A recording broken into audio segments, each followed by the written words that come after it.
Mother's day special सर्वांना मातृत्व दिनाच्या हार्दिक शुभेच्छा. सकाळी सकाळी उठले, मस्त टिफिन दिला आणि अख्खा आजचा दिवस गेला फ्रेंडकडे. टिफिन दिला आणि लगेचच निघालो भाजी मार्केटला, कारण सकाळी सकाळी खूप छान फ्रेश भाज्या मिळतात. कारण जस्ट मार्केट चालू झालेलं असतं, जस्ट भाजीपाला मार्केटला आलेला असतो. तर खूप दिवस झाले भाजीपाला पण नव्हता आणला. म्हटलं जाऊन घेऊया. सायंकाळी गेलो की जरा तेच सकाळपासून आलेला असतो चिंगला, उन्हाळा दिवस आहे म्हणून सकाळी सकाळी जाऊन भाजीपाला घेऊन घरी आले. घरी आले तर काय, मॅडमची डिमांड होती की आज मदर्स डे आहे, माझ्याकडे चल. मी म्हटलं ठीक आहे. भाजीपाला ठेवला आणि ही सोबतच रूमवर आलेली आणि नंतर मग हिच्याकडून थेट घरी गेलो. गेल्या गेल्या मॅडम चढल्या झाडावर, कारण पेरू खायचे होते. तर काय, मॅडम डायरेक्ट माकडासारख्या झाडावरतीच गेल्या.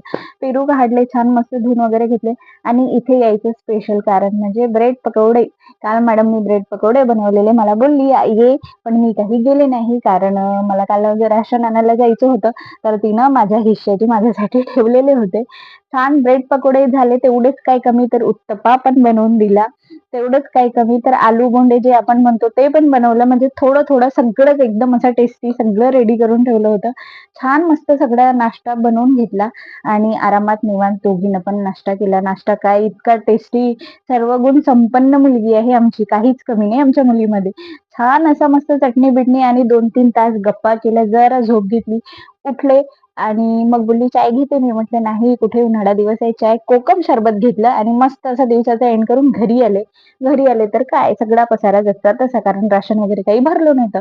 मग काल जे राशन आणलं ते सगळं काढून घेतलेलं, कारण सकाळ आज अख्खा दिवस तिच्याकडेच टाइमपास केला आणि मस्त राशन काढून घेतलं. काय कुठे कुठे ठेवायचं सगळं व्यवस्थित नीट ठेवलं.